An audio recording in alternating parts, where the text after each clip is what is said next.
Greetings, ladies and germs. Welcome to the July 15th edition of Creme de la Corp, the Creme, if you will. Maybe you noticed our shiny new intro image and song. That's right, fam.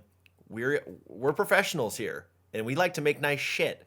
And since you guys are like, go on, Corp, keep making these, we're going to keep watching, then we're going to make some dope assets around that. I love that you can't have assets without ass. So let's dive on into the first one. Again, these are 5 posts I have not seen yet from the War Room, which if you're not in, shame on you, and you should join it immediately. The first one is called $250,000 salaries. How did you get there? What industry are you in? How did you do it? Well, my ass has never had a $250,000 salary. I have had an OTE that eclipses that, but never had a salary above that. And maybe that's what they meant, but let's see. It also, like, the truth is it depends on what industry you're in and how long you've been in sales. Like a lot of management, like they get that base 250 and then they have like a smaller OT than like reps and so forth. But you know, it's a tenure thing for sure. And our top comment comes from Big Meech. Big Meech is kind of a War Room ledge. And Meechy says he's got a 260K OTE. Okay, see, OTE. And he says 50% luck, 50% really fucking hard work. Sounds about right. Hoping to get 200K salary mark in the next 3 to 5 years. And so cybersecurity, which he claims is a bubble. So yeah, it really is the industry. Like if you want to make more money, sell more expensive stuff. Okay, you're not going to get it selling like cost per click, like ads. You're not going to get that type of salary unless you've been doing it for 10 years and for some reason you're like strategic. I don't know. Okay, so that's it. That's how you get there. It takes time, people. Okay, you're not just going to graduate and just suddenly have 250K. The next one is called How to Find Good SDRs. Yeah. Tell me how to find a unicorn, and then I'll tell you how to find good SDRs. I'm kidding. They're out there. They do exist. I had a couple myself back in the day. I was actually pretty good myself. Probably should have stayed in the biz dev route. Not really. Honestly, that's boring and dumb. Okay. I have two SDRs that aren't the best. They continue to not hit metrics. What are skills I should look for in SDRs and make sure they're trained up and executing ASAP?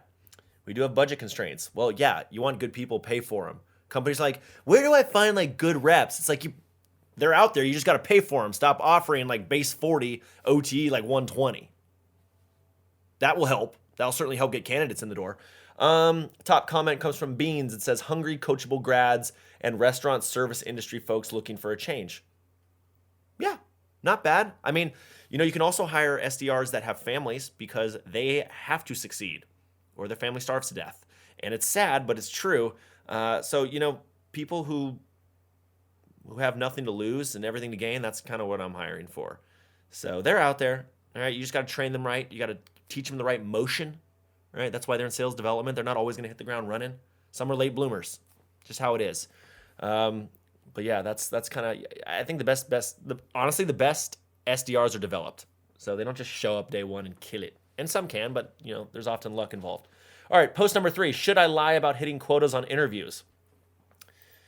This is from the Samiam. The Samiam. I think it's Samiam. No, you shouldn't lie on interviews, people. You just shouldn't, because word travels. You don't want to be the liar.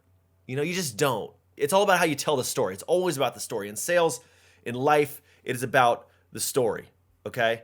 So, you know, you got to let it ride. You got to just do it. You got to be honest. I'm always going to say honesty is the right thing to do. Okay? This one's called Life Question. Are you doing what you dreamed as a kid? Mom, when I grow up, I want to be in sales, said the little baby as Mom replied. Yeah, Doc, what is your return policy on this child? Yeah, you know, we're all not doing, you know, what do I want to do as a kid? Like, I want to be a Major League Baseball player. And then I turned out to be, you know, 5'10". Played professionally for a brief minute, but, you know, didn't get to do what I loved. My friends did. They got to live my dream, so that was fun. But no, I didn't. You know, and the top comment here from Fun Coupons, another War Room ledge, says, I'll give someone $100 right now if they can honestly, and Santa's watching, so don't play, admit they dreamed of being in sales as a kid. That's my point. And she said she wanted to be a Spice Girl and then a veterinarian. So, you know, What are the Spice Girls even doing these days? I know one of them is married to the Red Bull F1 guy. That's pretty cool. Anyway, I don't know. That's all I got about that. The answer is no. I'm not. I'm getting closer every day. I think it's a grind. I think that's where we all want to get to one day. I think sales is a mean to an end. Oftentimes, it's not exactly what we want to do, but it helps us get there. Okay, gambling addiction in the office.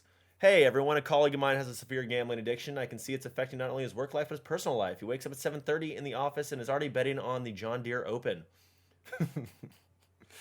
He's currently asking for advanced paychecks so he can pay his bookie and still doesn't see a problem with it. He's going down a dark hole. Any advice?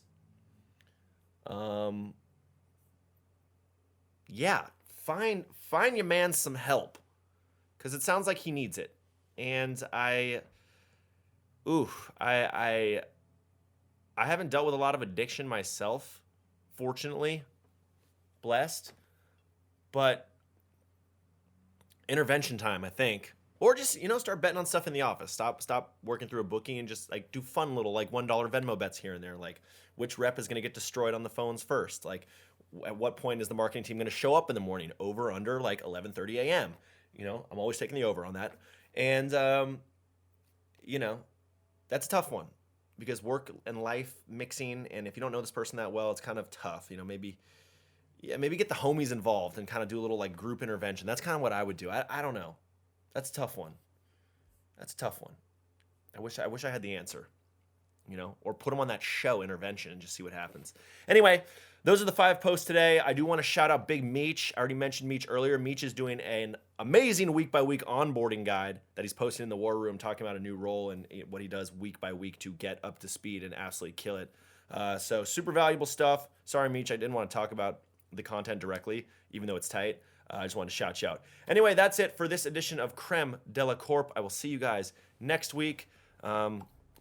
Same place, same time. Keep posting dope, useful shit in the world, and I'll keep talking about it. All right. Deuces.